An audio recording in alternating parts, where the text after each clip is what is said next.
So, eto na nga mga B, yung part 2 ng Coron, Palawan namin kasama yung pinsan ko. So, ayan, registration muna. Tapos, dito lang kami sa may holding area, which is yung waiting area na rin bago kami makasangkay dun sa barko na kasama dun sa tour na binayaran namin. So, ngayon, parang island hopping. Tapos yan, si Kuya Jun, yung kasama naming tour guide dun sa bangka. So, yan, pinagsuot na kami ng life jacket. Alam nyo kung bakit? Dahil for safety reason. So yan, napakaganda ng tubig ng Palawan. Grabe guys, worth it. So nandito kami sa Kayangan Lake. So kailangan lang umakyat, tapos kailangan din bumaba. At pagbaba mo, ayan na, makikita mo na worth it. Napakaganda at napakalinis at napakalinaw ng tubig guys, promise.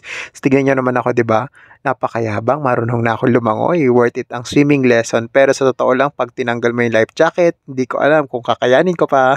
Dahil tanghalian na, syempre, kainan na. Lahat pala yan pinrepare ng crew na nagtatrabaho dun sa bangka. So yan, may seafoods, lato, kanin, gulay. Napakasarap niyan, promise. Eto naman yung Green Lagoon, o diba? Halatang green naman talaga. So eto na, day 3. So dito lang kami nag-aantay sa holding area or waiting area namin papunta dun sa bangka na sasakyan ulit namin.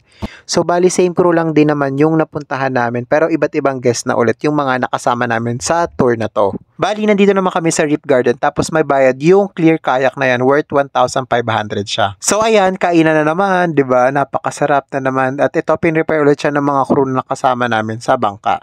Tapos yan, naghagis ako ng kanin, 'di ba? Ang daming pisda. Bago ka makapasok sa Twin Lagoon, is kailangan daanan mo muna tong mini cave na to. Tapos eto na, nandito na kami sa Twin Lagoon. Actually, nagstay kami dito ng mahigit 1 oras kaya sulit na sulit din naman talaga. Para sa buwis buhay na picture, dahan-dahan lang kasi napakalalim talaga nito. So yan, pak, ganon, aura. Bago makalabas is kailangan dumaan ulit dun sa pinasukan na parang mini cave. So kailangan humiga ka talaga kasi kung hindi, mauuntog ka kung hindi naman magagasgasan ka. O diba, buwis buhay. So ayan, nagsasagwan na lang pabalik dun sa bangka. Bali, ito na yung last stop namin, yung Twin Lagoon. Sayang kasi nalobat yung cellphone ko dun sa Barracuda tsaka dun sa shipwreck. Yung total na nagastos ko dun sa tour, plane, tsaka sa hotel is between 15,000 to 16,000. Hindi pa kasama yung pasalubong kasi hindi naman talaga ako bibilang pasalubong. So yan, biyahe ng Pamalila at thanks for watching guys. Bye-bye!